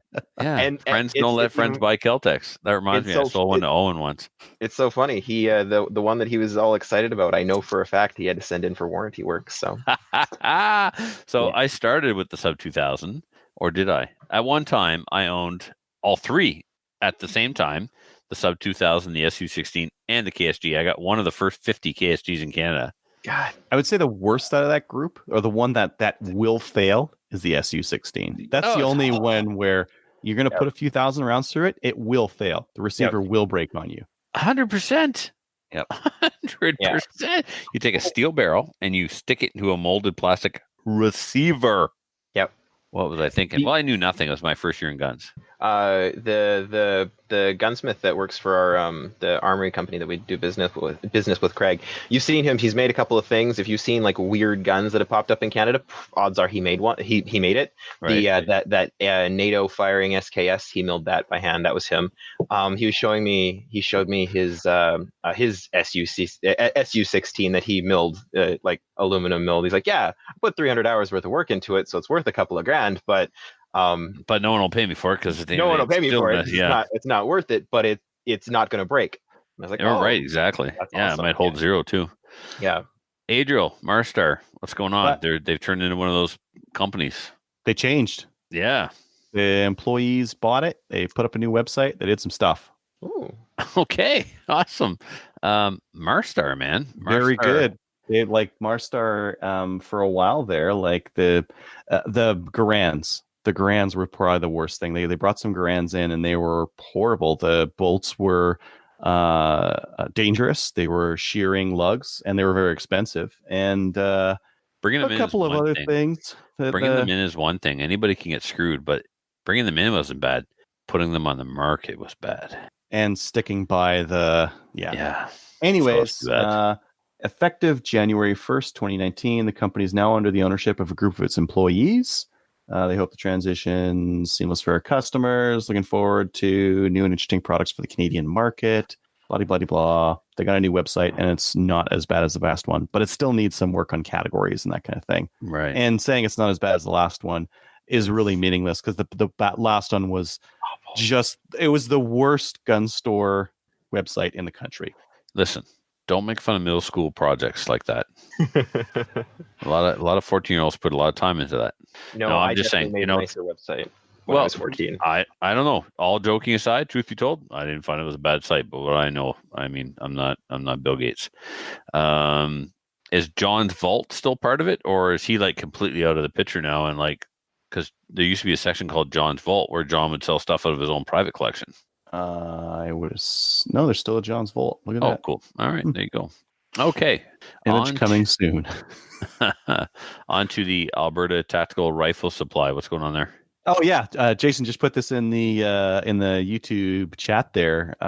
Jason Philp mentioned that ATRS will have prohibs for rent and to borrow at the charity shoot. So there might be some full autos, there might be some little short pistol prohibs, there might be all sorts of weird stuff. Okay, well, it says waiting on CFO approval, so we don't need full auto. Right, we don't need anybody's permission for a prohib pistol. So if they're waiting on CFO approval, that excites me. That means there's something cool coming to the range. It'd be amazing. I've wanted to bug a couple of the guys. There's two indoor ranges here, and I've wanted to bug them about trying to see if we can't get the CFO to let us do full auto, because like the ranges are approved for it for purposes for law enforcement and stuff like that. Yeah. And there's a couple of us that have prohib licenses, and I've been like, why couldn't we get something like that approved for rentals? You know, that'd be huge. Yeah. I mean, let people play with full auto in a controlled setting in Canada. There are gun ranges that have prohib rifles, you know, there that you can shoot. Like you can shoot a Tommy gun, you can shoot an FNFAL. But yeah, I've never seen the ability to. No, but people own them. Yeah. So if people own them, why can't we, play with them? Yeah. Now, that being said, I believe if you have a museum license, it's almost like a carte blanche. You can have suppressors, you can have full auto. And I also believe, and if someone knows different, please, I don't mind being corrected, I believe you can also go shoot them. for like testing. Like if you gunsmith it and want to make sure it works, you can take it to the range and shoot it. So there are people in Canada, if I am correct, shooting full auto legally, but I think it's such a hot button topic, and Canada being Canada, you're never seeing it on YouTube, because things would blow up, right? Well, anyways, we might have some fun stuff at the charity shoot. That would be cool. Yep. New gun stuff, Adriel. Yeah, let me share my screen because look at that. I was seriously thinking, and I'm still seriously thinking about buying one of these. You're not going to. Well, first of all, you won't get one. They're all going to be pre-sold, and they're going to be so stupidly priced. The number, they're not. Okay, what's stupidly priced? $5,000. Oh, Six. There you go. But even what worse. Is $6,000 doesn't just get you the pistol. $6,000 gets you the pistol with 2 sight rails and red dot. And let's back up and say what this is. Okay. Yes. Thank you. And I have some very interesting insight about this. This is the Laugo Arms Alien. And I'll do it again. And Tactical Imports is bringing them in. There's no handgun that makes me purr like Chewbacca like this one. Oh. So Tactical Imports got it. Interesting. Tactical Imports is bringing them in, and I think they still have a couple to buy. So here's the cool thing. Oh, look at that. They still got a couple. Are you going to drop $6,000 on this? Okay, so this isn't a $6,000 pistol. This is a $6,000 pistol that comes with a red dot. What was that? A Seymour red dot. Sure. Yeah. Okay. Not optic ready. There's the sight rail right there with the optic on it. Rail and optic. Irons. And do you know why? Because it's $6,000. No. Do you know why it comes with that? Because this gun is approved for production and therefore production optics. Now. And it's got a magwell just in case you want to go run 3-gun with it. Yeah. Here's the thing. What's the action on this gun? It's single action ish. But apparently the way they got it, they still got it through for IPSC to be production. Yep. But I mean, so there's striker fire guns that are production, right? Mm-hmm. So this isn't like a double action, single action. It's not a striker fired. The hammer is actually up top and drops down. Mm-hmm. The hammer's not in the back, which is part of why it has such a stupid low bore axis. It's the most innovative design next to the Hudson that there is. Yes. And and these guys are actually producing them and starting to get them up there. Very cool. Yeah. The Alien. You gotta, if you're listening and you're into cool high-tech pistols, Google this thing, put a link in the show notes, Adriel. This is the coolest out-of-the-box design we've ever seen. Yes. Especially anytime recently. Yeah, so definitely. So for the listeners that are familiar with the Smith & Wesson 422, what makes the 422 cool is the sights on the slide don't move. There's just like a bolt goes back and forth. A lot of 22 rimfire pistols are like that, right? The sights don't move. There's not a slide that reciprocates. So this is a 9mm pistol. It's not an island barrel where the front sight is on the island. Both the front sight and the rear sight are on a rail, and the slide reciprocates under that rail. So none of the sights move. In theory, you're supposed to be able to track your sights faster through your sight picture while shooting. That's not a thing. It's more about reciprocating mass and felt recoil. But yeah, you can see the hammer there in that picture that you're showing right now, Adriel. If you look at the rail, that's the hammer right there. The hammer is actually attached to that top rail. The slide reciprocates, cocks the hammer, and then drops the hammer. But the coolest thing about this pistol, the front sight and the rear sight are non-reciprocating. Isn't it gas delayed as well? It's gas delayed blowback. It's gas delayed recoil. I'm sure that's what's going on with this second the dual recoil. That's interesting. I think it's gas delayed because that's the same as one of my buddies had one of those Chinese pistols that was also gas delayed blowback. You can use a lighter slide because you're using the gas pressure to keep the slide locked for a little bit longer. And then when it finally starts going back, it doesn't have as much power in it. So you can use a lighter slide. So not direct blowback. Not direct. Need to read up on that. Whatever the thing is. Yeah. So for the listeners, this, it looks like a high-end pistol, like a CZ Shadow 2 or a Tanfoglio Stock 2 or Stock 3 Extreme, but No, it's even cooler and different. And if it's reliable, doesn't break, it's gonna take over, man. Well, it's pretty expensive, so it is. It is. But IPSC shooters they don't care. You got guys walking around with literally $10,000 open pistols in their holsters. So whatever, man. This is half price for the coolest production pistol. I was talking with some guys just before the show here about this alien, and what a mockery of production it makes. Because production, the original idea with production is like they're cop or military pistols, and you've got a $6,000 pistol here. You know what makes a mockery of production? The rules that govern production. That's where the mockery is. Yes. They are building guns to meet the rules. Yes. Yep. Anyways, all right. There's that what thing. Else? This next one here. This is kind of cool. So if you're looking to pimp out your Glock, Western Metal is bringing in Lone Wolf stuff now, which is neat. So if you're looking for, right now they have a bunch of conversion barrels and conversion slides and that kind of thing. So if you have a Glock 40, and a while back, the Glock 40s were really cheap. You could get a police trade-in Glock 40 for $300. You could slap one of these slide and barrels on and have a 9mm. Not even a slide. No, dude. I had a Lone Wolf 40-9 barrel. So I take my Glock 35, which is typically a 35 or a 40 caliber pistol. I would drop the 40-9 conversion barrel in that gun, use my 40 mags, which would then hold like 12 rounds of 9mm, and shoot that. Yep. Direct drop in, milled to fit the opening in the slide. Perfect. Wonderful product. Yeah. And now they're in Canada, which is kind of cool. Excellent. This next one, Calgary Shooting Center, they have these ArmaSpec stealth recoil systems. These are kind of like the JP, but they're not. I'm pretty sure the JPs are a lot more expensive. These ones are $95 each. Oh God. I think that Ian and who's the other guy on In Range there? Carl.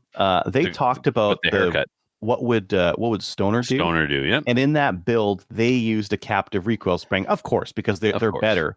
But that hadn't really been a thing that a lot of people talk about, and I'm starting to see a lot more availability of this kind of stuff now.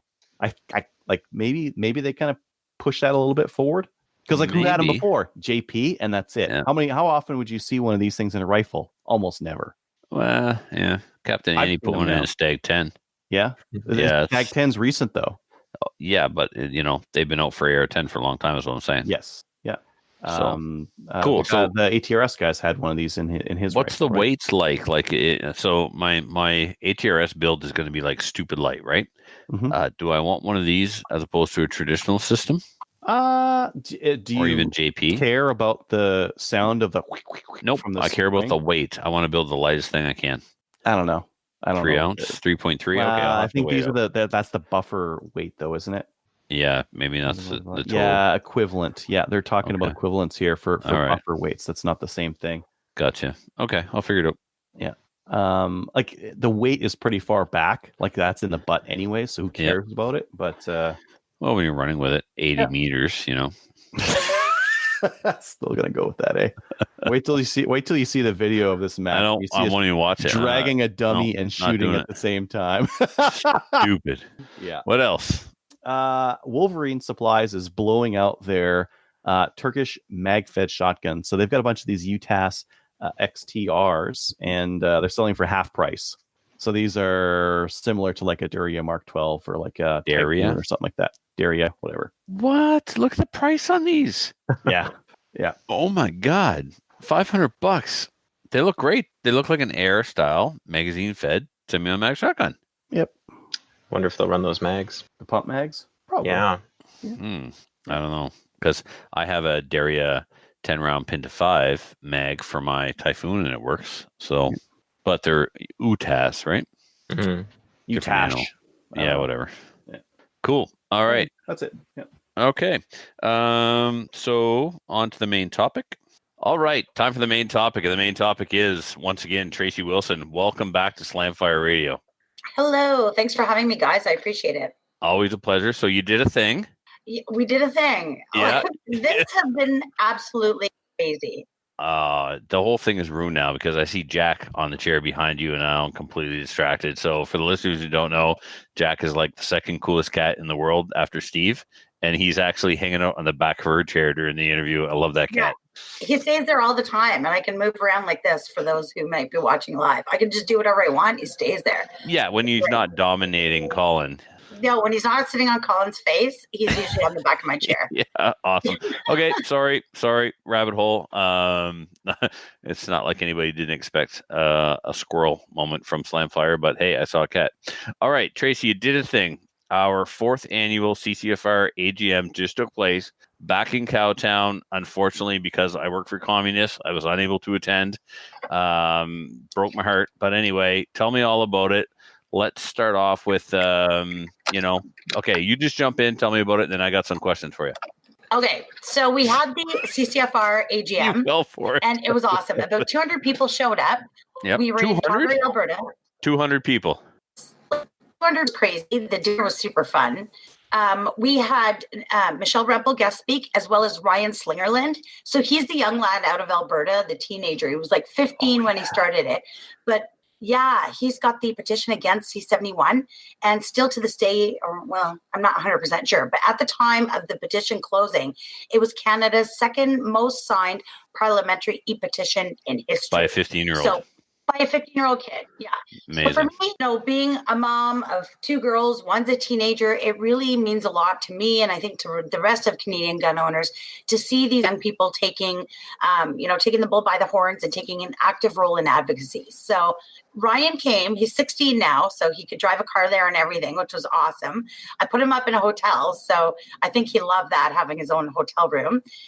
His folks couldn't come, unfortunately, but that's okay. We took great care of him.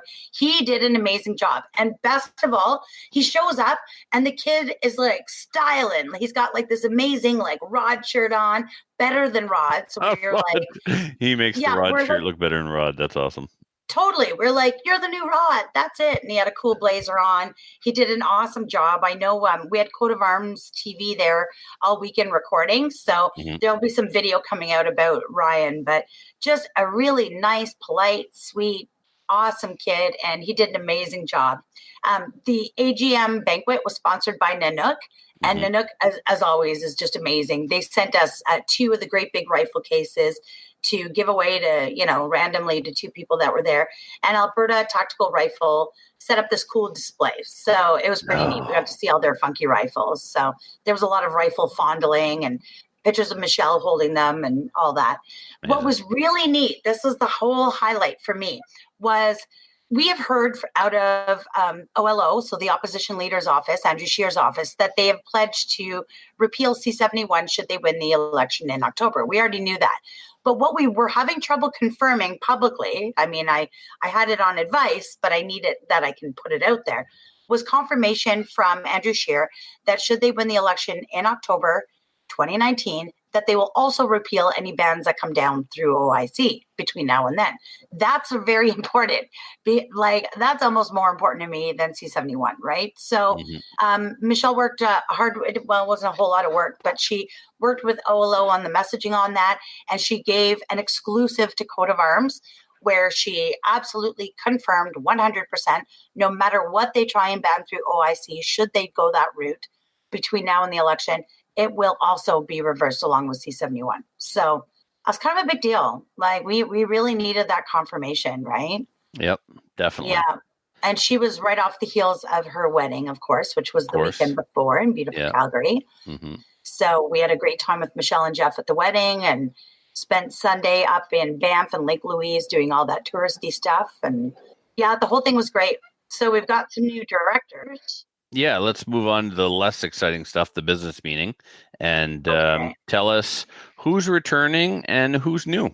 Yeah, so Tyler Larison's got another year left in Alberta, and he is joined by the one and only Richard Bone. So no that's way. Really good. Yeah, Bone is Director Bone now, so we're going to call him that, Director Bone. So that's super fun. Director Dick. Yeah, Director Dick Bone. Get boned. Okay. Don't get crazy. Calm down. Everybody calm down. Saskatchewan, sadly, had no candidates nominated. So Saskatchewan, I guess we're going to have to share the workload between Manitoba and Alberta. So. Do we have to wait 2 years? No, we can do it again next year since nobody ran. So okay. Yeah, we'll do it again next year. Manitoba's got another year left with Terry Chartier, so he's staying on. And then Ontario is the super exciting one. So Ontario was the only province with an actual race, right? We had a little bit of a Battle of Ontario going on between Dave Partonen and Kelly Kincaid, who's the Ontario provincial coordinator. So Gord was down. He wasn't going to run again due to work reasons. Jamie Elliott's staying on for another year. And Dave snuck past Kelly with a 60-40 vote split. So congratulations to Dave Partonen for the win. And Quebec welcomes back Sandro Abali. So he ran unopposed, so he was acclaimed. And Etienne Tremblay who has one more year. Now here's what you want to know, Trevor. Are you still alone out in the Maritimes? The good news is you are not. Excellent. You are not. I know you've been alone for years. So thankfully, you've got a new Nova Scotia director called Randy McDonald. So a McDonald from Nova Scotia? That's impossible. Yeah. Impossible. That's awesome. Yeah. So that's great. So we've got a lot of new faces. We've got some guys remaining on, and we lost a few guys that were moving on to other things. They're still going to stay with the organization, but of course, work keeps getting in the way of this stuff. So silly work. I know. And I don't know if I can just keep going, but yeah. Give her. I'm heading back out on tour again. I feel like I've been on tour. We did the Alberta tour. So coming up June 22nd and 23rd, I will be in Virden, Manitoba at Wolverine Days. This is a huge annual event. It's a charity event. They raise money for charities. The Hip Wells have been huge supporters of the CCFR. Yep. There's tons of giveaways. It's kind of a try and buy thing, fun for the whole family. You don't have to have a license to come out and try. So you can check on the CCFR page, look for the information on that event. It's going to be a lot of fun. Then I'm going to stay an extra day, and I'm going to do sort of a firearms town hall with Safari Club International, which is a hunting organization. Really big. It's the hunting organization. Right. And I was out doing some work with them earlier in the year, and with the Manitoba Wildlife Foundation. We've been really working hard, partnering with some of these hunting organizations to help get them a little more involved in firearms advocacy. So I haven't announced the details of that yet because we're still working on it. In fact, next week I'm headed back downtown. I'm going to go meet with somebody from the Conservatives campaign office to see who's on tour where. And I really think we need to get going on some major events. So yeah, I'm gonna be announcing all kinds of town halls all across the country. We're gonna be hitting everywhere. And then of course I'm coming to SummerSlam, which is my favorite event of the whole year. So I'm really looking forward to that. Got myself an awesome Airbnb. And we've got the Podcasters Charity Shoot coming up July 6th in Drumheller, Alberta, with CCFR Radio hosting. So that means Rod's going to show up, but that means Jason Philp did all the work. So you nailed it. Yeah. So Jason and Doug, thank you guys so much for all the hard work that you've been doing on that and making it so Rod could just show up. They will also be filming for Wild TV. So for the TV show for CCFR's Canada Downrange. So if you're going to that event, you've got a great opportunity to be on TV. So awesome. Yeah. Let's take a step back to the AGM for a second. Okay. We had some online voting right prior to the AGM where the announcements were made at the AGM. The results rather were announced at the AGM. Can you remind everyone what we were voting on and what the results were? Sure. So we had 2 amendments to the Articles of Incorporation, and those are sort of the governing rules of the CCFR. And of course, you write them when you very first start out. And as you go along with growing pains and new people, and you sort of learn that some of those things need to be, worked out a little bit to suit the membership and the organization better. So kind of like my taste in firearms, they grow and develop. Right. That's exactly correct. So we had 2 amendments. We wanted to make a small change to the AGM location. So right now, as it stands in the old way, we were constrained to having it alternatively on the east or the west side of Canada, right? And normally that's totally fine. But then there comes special circumstances like this year where it would have been really great to have the AGM in Ottawa, considering it's an election year. I know we just had it in Gatineau, but this is the thing, is sometimes there might be something else going on that we want to piggyback off of, and we just simply can't. So it doesn't mean that we're always going to have it in the same place, or that, like we may very well still follow the format that we had before. But what this does is it gives the board an opportunity to maybe make a different location depending on what's going on. So that would still be voted on by the board. If you've got an opinion on that, you are welcome to voice it to your director, and they'll take your concerns to the rest of the team. So there's been no announcement yet, of course, where the 2020 AGM will be. You guys will have to figure that out. But yeah, just a very small change, and it just gives the board that option. I liked the idea of locking it down in Ottawa, but then somebody smarter than me went, wait a second, we're already locked down to a system that's problematic. Why don't we not lock ourselves down anywhere? We can kind of go by default to Ottawa, because if everybody, my opinion on this was, look, if it's in the same town year after year, people can plan accordingly. They know it's in Ottawa. They know when the date's going to be. They can plan to be there. And so there's logic in that. It makes sense. People can plan for it. But if something huge is going on in Newfoundland and we want to be there, oh, well, we can't, because, now we can go wherever we want. So personally, my opinion as a director and as a member, I'd like to see us stay consistently in Ottawa so people can plan accordingly to be there year after year. But I love the freedom to move it if we want to, because something big is happening. Oh, I totally agree. So, this way we don't have any specific format. We just, when we can see what's coming up, we can still go travel all over if that's what we want to do, or we could stay stationary. So basically it'll just, it can be a lot more event specific this way. So I like just having the option of having it wherever you guys decide. So the other small change was the creation of a new membership level. And this was sort of born out of my visit out to Saskatchewan. So I don't want to get in too much to the politics of it all, but, between the national firearms organizations, and then you've got the provincial wildlife federations, and you've got all these other organizations, everyone's offering insurance with their memberships, right? And what happens is then that's why there's tension between the groups, as because basically they're competing for insurance.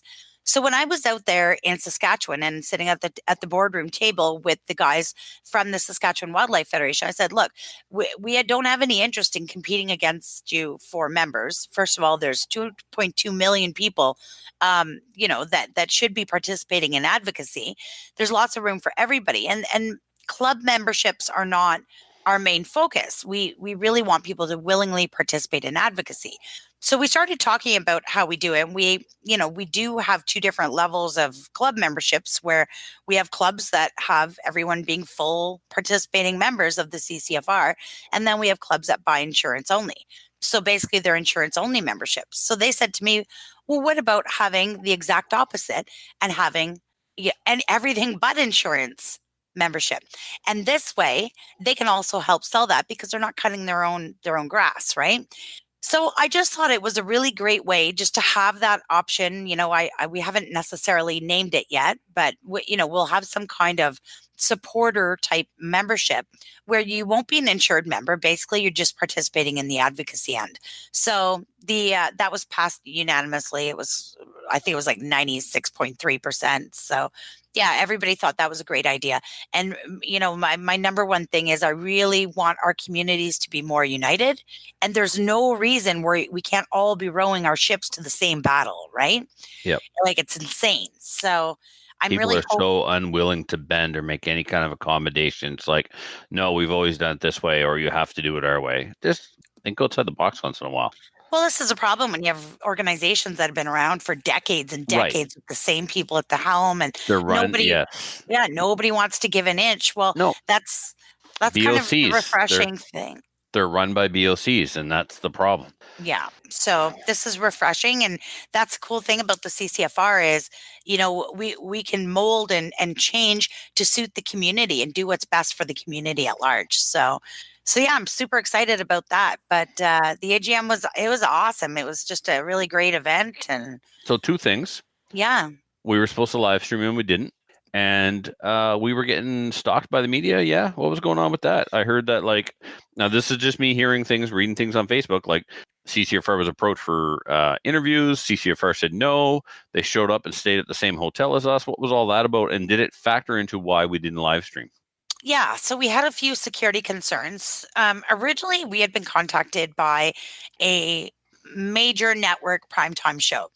And of course, we thought, hey, this is a great opportunity. Oh, is that famous bait and switch show where they record one thing and edit the piss out of it? Those guys? That would be the one, one we shall not name. But yes, so they contacted us and, we want to tell the story of gun owners and we want the public to know your struggles. And it sounds wonderful, but I mean, come on, we're not born yesterday, right? So we talked about it. We had sort of said yes, but we were going to limit them and really limit them. And then after talking to some other people who are very experienced with dealing with devious media, we decided against it. So we had Michael contact them and let them know that was it. Well, the day before the AGM, we had a little private message going between those of us that were there a little bit early. And I'm getting these messages. They're in the lobby. They've got cameras. So, of course, here we are, running throughout the hotel, messaging and avoiding. I had to go down and talk to the guys for the AV for the live stream, and I couldn't get through the lobby because the media was in there waiting for us. So, yeah, it was a little bit of drama, and we weren't able to do it. And anyways, we did record it, and I did email that out to everybody. If you didn't get your recording of the AGM, you can send us an email at info@firearmrights.ca, and I'll get it over to you. But, unfortunately, we just couldn't do it quite live because there was just so much going on. And, it was really bizarre. In fact, it's not over. There's still today after us. So the only way you could do it would be the time, I forget what the documentary filmmaker's name was, but he wanted to do a documentary with Jackson. And so Michael Jackson's people said yes. He had done a documentary with Princess Diana, and it came out really good for Princess Diana. But of course, when he did Michael, it was a bait and switch, right? He basically portrayed him as a pedophile. But, Jackson's people aren't stupid, so they actually had their own film crew going parallel the entire time. Yep. Well, Katie Couric, right? So so that's pretty much what if we do anything with them at all, which has not been decided yet, there's a lot of risk there. So, we're working that out. But if we do that, then we're going to do that exact same thing. We still had cameras following us all weekend with Coat of Arms. So, we got a lot of really good footage, and they already put the video of Michelle giving that good news out. So anyways, that didn't really work out, but hopefully as we grow, this stuff just keeps happening, right? So so I'm going to have a phone call into Jamie to find out about the last meeting that happens. If there's anything there I need to know about before we have our next board meeting. So I'm looking forward to that. I'm correct. There's no decision or announcement yet for next year's location. No, not yet. We didn't talk about it at all. We did have our annual strategic planning session after the AGM, where we talked a lot about the show, and we had a lot of new guys, right? So we were sort of showing them the ropes, and it was great conversation, but nothing definitive came out of it. So, Jamie is going to be calling you guys to book your inaugural board meeting of the new board. So, yeah, that was a lot of fun. And I got to tell you, when I was in Calgary, I also had the opportunity to go and see my friend Jeff Reese at the Calgary Shooting Center. Yeah, and thanks for that. I don't want to hear it. Stop it. I got the chance to hang up on you from someone else's phone. So that was really fun. That's the only way you can get away with it. Well played. You won that round. Yes. So, but no gophers. There's just been lots of stuff going on. And, tonight I'm actually taking my dad to the D-Day ceremony at the Pearly Rito Veterans Home. They have one there. So the guys who can't travel, like my dad, they have a big ceremony there, and it's quite the big deal. So I got my maple leaf on and my support my troops. And nice. Well, you're on your way to that. So before we cut you loose, anything else you want to cover? Ladies, if you're listening, I will be out in Charlottetown, Prince Edward Island in August on the 16th, I believe, for a ladies shooter networking weekend. So you can check out the Women Shooters of Prince Edward Island on Facebook and find out the information for that. But I'll be coming to speak at that and network with all the other girls and Wicked. Yeah, keep the girls shooting. Awesome. Okay. Well, thanks for coming on, Trace. It's always a pleasure, and I really appreciate the updates. Enjoy your evening with your dad. Thank you. And we will chat again soon. Okay, great. Have a great show, guys. Thanks. Bye-bye. Bye-bye. Once again, thanks, Tracy. That was awesome. And once again, I'm sorry I missed it. That sucked. All right, listener feedback, the YouTube version. Nothing really. There's no questions, just a lot of chat among themselves. So that's all good. Luke wants to take me for a Costco Poutine, which is awesome. Chris is rubbing in the fact that I've not shot a number 4 Mark II because he's douchey like that. Richard Bones making fun of everyone. And, yep, that's it. All right. Cool. The regular listener feedback sponsored by Armory DC Gunsmith. Armory DC Gunsmith is a full-service gunsmith who specializes in firearm refinishing. He offers hot blowing, parkerizing. Let me tell you, when you parkerize a Garand, and Cerakote finishes, as well as wood refinishing. Check out his online inventory of new and used guns, firearms, accessories, optics, and more at www.dcgunsmith.ca. You can also follow Armory DC Gunsmith on Facebook and on Instagram. This first one comes to us from Josh from Facebook. He asks, hey there, just wondering if you have put out any reviews or mentions of the Maccabee SLR after they released it. I sure did, Josh. I had the first Maccabee in the wild, first one put in a customer's hands, which I promptly used to win a 3-gun match. So I think, no one's corrected me yet, I was the first guy to win a 3-gun match with an SLR. What is there to review? The SLR is 2 pieces of aluminum that you fill it with the AR-15 parts. So we can talk about the fit and finish and quality of the product. And it's all good. Well, tear down. Yeah, I mean, so it's not an AR. It's not an AR, and people are trying to apply AR standards to it. The magwell is too tight. No, the magwell is as tight as Wyatt built. He didn't build an AR. He built an SLR. Is the magwell tighter? Yep, it's tighter than an AR. But guess what? It's not an AR. You gotta take a screw out of the thing to take it apart. Well, take apart your hunting rifle. If you want to remove the receiver from the stock on your hunting rifle, you have to take out 2 screws. This one, you only have to take out 1. People continue to compare it to an AR because it uses AR internals and AR barrels, but it's not an AR. So everybody needs to relax. Most of the people criticizing it don't even own one, which makes you a douche. Just saying. The anodizing wasn't super, but other than that, I had no issue with machining quality or any of that stuff. $1,000. That's, I don't know. Is it? Yeah. I mean, it's probably, I don't know. I don't know if they're making, I don't know how much money they're making on them when they sell them for $1,000. I have no idea how that works. Is it expensive? Yes, it's expensive. But is it a really cool non-restricted rifle that looks a lot like an AR and functions a lot like an AR? Yes. When I'm shooting it, I don't know I'm not shooting an AR. That's all I got. I mean, the build will be what you make it, depending on how much you want to spend on the parts you put into it. So, Adriel or Kelly, you don't have the notes, do you? No notes for me. Oh, sorry, buddy. All right, Adriel, you want to take the next one from Spencer? From Spencer. Hey, guys, I just wanted to send you a few pics of the gun I mentioned in my last email.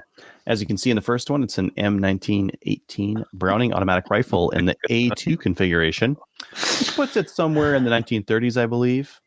Sadly, it's a semi-automatic gun. But even though it's a real bar, it's chambered for a round you wouldn't expect. 22 LR. What? Yeah. A local gunsmith here in Georgia had this deactivated bar in his shop and decided to make something unique. Using the turducken principle, he fit a Marlin 795 into the chassis, created a barrel out of copper tubing, and gutted the magazine so it would fit around the Marlin part. See picture 2. It may look a little chunky and it's heavy as lead, but it actually shoots great and is surprisingly accurate. Can you make these pictures like our thing for this week? Yeah. Oh, yeah. I already downloaded them. Yeah. Oh, good. It does take a bit of extra time to work both mag catches as well, but I've always thought the cool factor of the BAR was off the scale.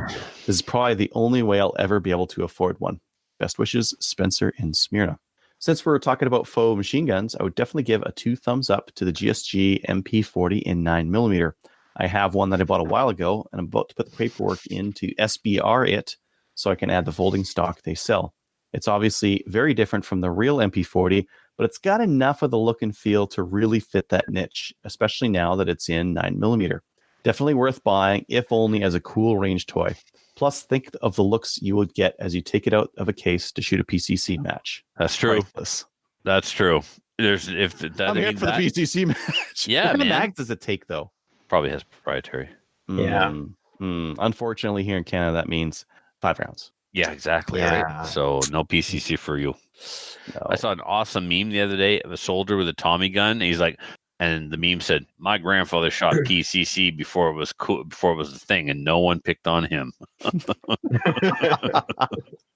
PCC being the new short bus division, like it has replaced revolver as the most made fun of division in the sport. But people actually shoot PCC, and no one shoots revolver. They're awesome, though. PCC They're very awesome. Fantastic. I love them. 100% awesome. So, shout outs. No, wait. If you want to email us at our email. Shout outs. Do I get to give a shout out? Yeah, man. Yeah. You can start. Kelly's Sweet. first. Can I give a shout out to Real Kelly, who I did not get to chat with on this show, but I will see you at the end of the month because you're supposed to be coming to Vancouver, so I will be at that Maple Seed. Cool. Yes. My shout out goes to everyone who came out to the 4th annual Ronnie DeGroot Steel Challenge. We really appreciate everyone supporting that match. It's a heck of a lot of fun. And for it's not a worthy cause. Some people still think it's a charity shoot. We only ever gave the money to charity the first year, but it's still in our hearts, it's a worthy cause just to get out and join us in remembering Ronnie and his late wife, Carol. So thank you guys.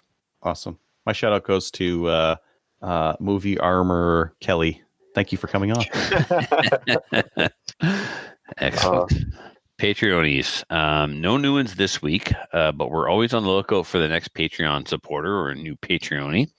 We got to do a show too. Patreon show. Oh my God. Yeah, we're way behind. Yes. There was someone who Facebooked us and they were like, "Hey, I'd come on for your episode 300. Maybe we can say like, hey, how about not, but one of our Patreon shows." Yeah, good enough. Yeah. So what does Patreon get you? Well, it gets you the pride and sense of accomplishment and knowing that you're supporting Slamfire Radio. That's first and foremost. Sense of achievement. Sense of achievement. That's right. You can keep it to yourself, but you'll know on the inside that you're supporting us. You don't want to tell anybody publicly that you're doing it. We understand. Well, you could put the sticker on, somewhere. It's true, but there are a few stickers and a few patches out in the wild that have, fallen off the back of a truck and stuff. But the other thing you get along with a sense of accomplishment and achievement is Adriel will mail you eventually, right, Adriel? I've been sending them out. I got 3 that I got to send out today. Funnier my way to make it sound like it's a Slamfire thing, like you're slacker like McFly. Adriel will send you promptly apparently a patch and a new patch, not a roll patches and stickers. So what you're doing is you're supporting us in our endeavor to put this show out week after week. It wasn't cheap to get Kelly to fly into the studio, to put Kelly up in a Sheraton 4-star, the limo, right? The limo is good, Kelly. Yeah, the limo was fantastic. Right. Yeah. It's not easy to get guest hosts to come on like that. It costs money and you're helping pay for that. So we really appreciate it. And there's all the other costs associated with producing a podcast. So thank you very much to our current Patreonies. We really appreciate it. And please consider signing up. Until next week, everyone, you can show your support by visiting our website as well and clicking on the link for Cabela's. So you're going to Cabela's anyway, just take a little detour through Slamfire. You're going there, you're buying something. All you got to do is stop by our house first and go through our back door to get to Cabela's. And we get a kickback, and that's awesome. Go through Trevor's back door. Yes, right through Trevor's back door. You're going out through my back door, in through my front door, out through my back door. Kelly, be quiet. Please join one or more of our national firearms associations, such as the CCFR. Check us out on Gun Owners of Canada and like us on Facebook. We're now up to way more than that orphanage or a library or, I don't know, a church. 2,148. And so that's all we got. Take somebody shooting. See you next week. Later. See you guys. So if you have any comments or questions for the show, please send an email to slamfireradio@gmail.com. Now go grab a gun and shoot something. When the talking is over, it's time to get a gun. You can't just, riff or something like that. Do some ska or like some beatboxing in between. Do you want me to go like in and out of what I did this week in guns while we're waiting for it to come back? God, no. That's horrible, Dad. It's